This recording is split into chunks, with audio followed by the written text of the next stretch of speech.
से आपको आगाह करेंगे कि अपने प्रोजेक्ट को बचाने के लिए पहली बार इसराइल भी पाकिस्तान के खिलाफ खुलकर मैदान में आ गया है। एक बयान में इसराइल की जानिब से कहा गया है कि इसराइल को पाकिस्तान में इंसानी हुकूक की मजमूई सूरत हाल पर गहरी तशवीश है, जहां जबरी गुमशुदगियां, तशद्दुद, पुरअमन एहतजाज पर क्रैकडाउन, मजहब अक़लियतों और दीगर पसमानदा ग्रुपों के खिलाफ तशद्दुद जारी है। इस हवाले से इसराइल इस बात पर मायूस है कि पाकिस्तान के चौथे जायजे के दौरान उसकी तमाम सिफारिशात को महज नोट किया गया है। अहम खबर के हवाले से आपको बता रहे हैं कि अपने प्रोजेक्ट को बचाने के लिए पहली बार इसराइल भी पाकिस्तान के खिलाफ खुलकर मैदान में आ गया। इसराइल की जानिब से एक बयान में कहा गया है कि इसराइल को पाकिस्तान में इंसानी हुकूक की मजमूई सूरत हाल पर गहरी तशवीश है, जहां जबरी गुमशुदगियां, तशद्दुद, पुरअमन एहतजाज पर क्रैकडाउन, मजहब अक़लियतों और दीगर पसमानदा ग्रुपों के खिलाफ तशद्दुद जारी है। इस हवाले से इसराइल इस बात पर मायूस है कि पाकिस्तान के चौथे जायजे के दौरान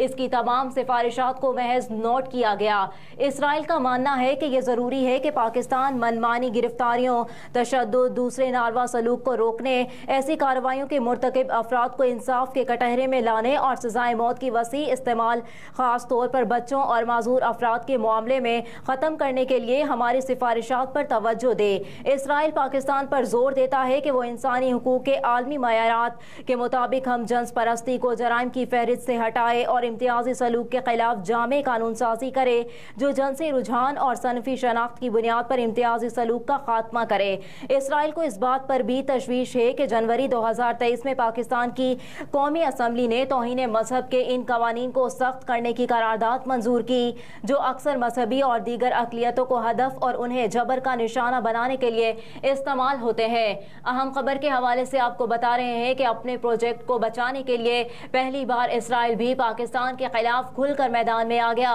एक बयान में इसराइल की जानिब से कहा गया है कि इसराइल को पाकिस्तान में इंसानी हुकूक की मजमूई सूरत हाल पर गहरी तशवीश है, जहां जबरी गुमशुदगियां, तशद्दुद, पुरअमन एहतजाज पर क्रैकडाउन, मजहब अक़लियतों और दीगर पसमानदा ग्रुपों के खिलाफ तशद्दुद जारी है। इस हवाले से इसराइल इस बात पर मायूस है कि पाकिस्तान के चौथे जायजे के दौरान इसकी तमाम सिफारिशात को महज नोट किया गया। इसराइल का मानना है कि यह जरूरी है कि पाकिस्तान मनमानी गिरफ्तारियों, तशद्दुद, दूसरे नारवा सलूक को रोकने, ऐसी कार्रवाइयों के मुर्तकिब अफराद को इंसाफ के कटहरे में लाने और सजाए मौत की वसी इस्तेमाल खास तौर पर बच्चों और माजूर अफराद के मामले में ख़त्म करने के लिए हमारी सिफारिशात पर तवज्जो दे। इसराइल पाकिस्तान पर जोर देता है कि वो इंसानी हुकूक के आलमी मयारात के मुताबिक हम जन्स परस्ती को जराइम की फहरिस्त से हटाए और इम्तियाजी सलूक के खिलाफ जामे कानून साजी करे, जो जन्सी रुझान और सनफी शनाख्त की बुनियाद पर इम्तियाजी सलूक का खात्मा करे। इसराइल को इस बात पर तशवीश है कि जनवरी 2023 में पाकिस्तान की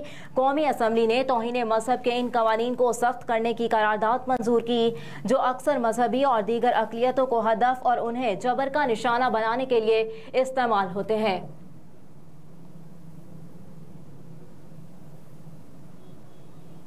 न्यूज़ स्टूडियो से फिलवक्त इतना ही। आप देखते रहिए SM TV ग्लोबल।